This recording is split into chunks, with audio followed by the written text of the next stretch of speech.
на Павле, самиот Христос директно му се јави. И во Стариот Завет имаме таков пример. Таму се говори за пророкот Елисеј, кого што Бог му се јави, ама го испрати да оди кај Илија, а не само да го слушне, да презначението за пророчката служба да ја прими само од самиот Бог, туку да ја прими и од поопитниот, а тоа беше Илија. Значи нам, на нашата исповед, на нашето покаяние ни е потребен сведок. А свештеникот е оној кој што преку власта од Бога дадена е поставен како сведок на таквото нешто. И без да навлегуваме во богословието на тоа сведоштво, ќе ви кажам само една логика која што треба да ја прифатиме. Како тоа сега ние си седиме така пред иконата и си ги кажуваме гревовите и ќе си се свртиме и ќе си заминеме. Кој ќе ни каже лекарство? Кој ќе види дека ние сме сериозни во нашиот пристап и во нашата исповед и во нашето покаяние?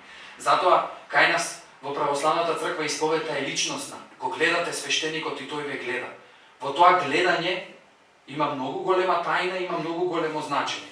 Кај римокатолиците заради одредени историски и секакви причини, знаете, тоа се извршува во едни посебни простори, каде што не се гледа свештеникот, нели оној кој што се исповеда, и тука го немате вистинскиот, нели, личносен однос. Често пати верниците прашуваат, па како да одбереме духовен отец? Има една книга, јас ја имав на времето Сузе за свет, не знам дали е преведена сега на македонски јазик, беше за тројца опитни старци светогорци, Тихон, Пајси и Порфири и нивните поуки. Тихон, русин по потекло, исто така го прашале како да одбереме духовен отец. Вели, прибегни на молитва 3 дена, испитај го животот на оние кои што се во твојата близина свештеници, дали се вистински сведоци, дали се вистински извршители на тоа кое што го прават, дали го живеат тоа за кое што зборуваат, тогаш прибегни, нели, кон изборот на духовниот отец. Во односот духовен отец, духовно чедо има голема тајна. Таа врска е толку присна, која, како да е врската поголема и посилна од врската крвна меѓу таткото и чедото. Затоа што оваа врска се темели на доверба и се темели на послушање, но се темели на одговорност.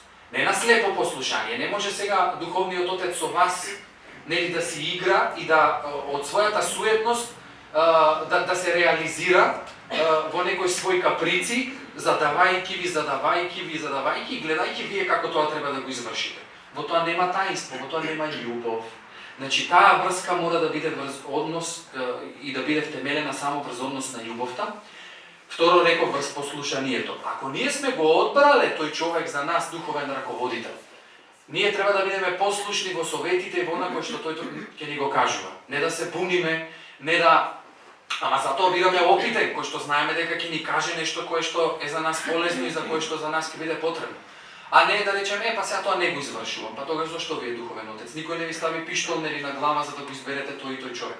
Затоа вие му ја предавате неговата својата волја, за да тој може да ја обликува, нели, и да ја принесе како вистинска жртва пред Бога.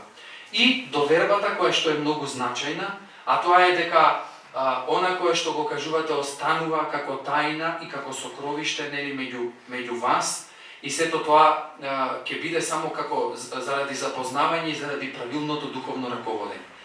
Уште една работа. Свештеникот е оној кој што е тука во името или како присуство Христово. Сепак, оној кој што ние му се исповедаме е Христос и крајната цел е Христос, не е крајната цел, нели, свештеникот, но ви кажав зошто. Заради од Бога така поставената работа, нели, го имаме и присуството на свештеникот.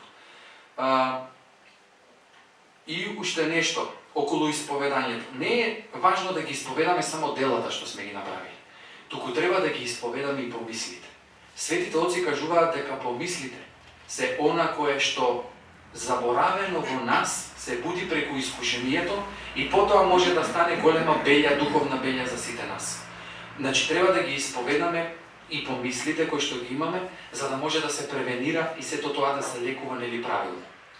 Постои некои правила кои што се во односот, нели, духовно чедо, духовен отец. Вие не можете да мислите дека духовниот отец ќе биде секогаш тука за вас.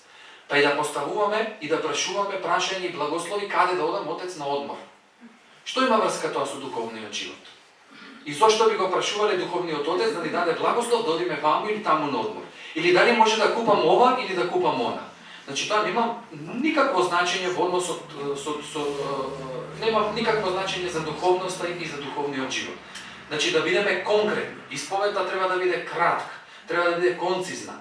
Не да се задлабочуваме во многу зборување и сега не сакаме да го кажеме гревот што сме го направили, мислиме дека со многу зборување ние ќе си ја смириме совеста или ќе прикажеме како ние сме жртва на гревот, а не ние сме извршители на гревот. Не.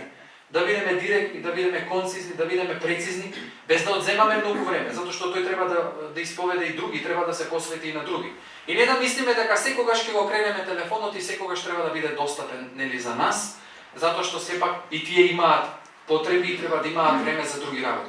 Треба затоа тој ни ги дава насоките, ни го покажува преданието, житијата на светиите, поуките од светите отци, книгите. Таму ќе црпиме, таму ќе гледаме, таму ќе читаме, од таму ќе осознаваме. Според тоа ќе растеме, таму ќе ги гледаме, значи, како да ви кажам, поуките кои што ни се потребни во животот. И уште една многу друга опасност. Ви кажам, духовниот отец не треба да стане цел ваша во духовниот живот. Цел ваша е Христос. Да не правиме идолатрија од духовниот отец. Да не ги воздигнуваме духовните отци на пиедестал на богови.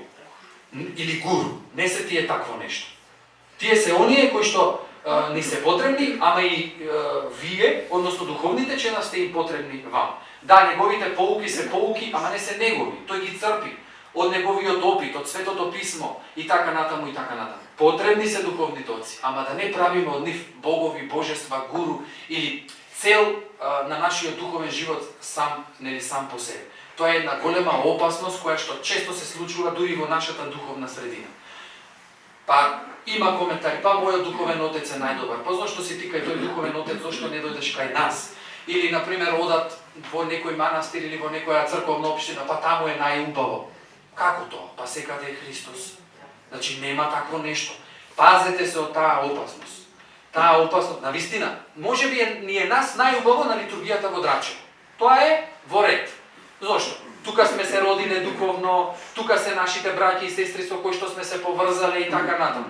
Тоа е убава работа. Ама не смееме да кажеме дека само тука треба да има литургијата и дека тука нели е местото каде што само тука можеме духовно да се оствариме или тука е само Христос на некој начин. Нели да завршам со сето тоа дека потребно е да имаме духовен отец и дека не може да има вистински духовен, односно вистински православен живот ако нема во нашиот живот духовен отец. Тоа е лага, тоа е измама, дека некој може самиот да си се раководи себе си. Тоа е веќе себељубие и тоа е голема прелест и тоа е голема суета. Гледаме дека и апостолите беа раководени од Христос и дека самите апостоли беа раководени од апостолите и кажавме примерот со Павле, го кажавме примерот со пророкот Елисеј и така натаму и тоа, таквиот начин на духовен живот ќе биде како правило кој што го црпиме од преданието додека постои нели векот и додека постои светот.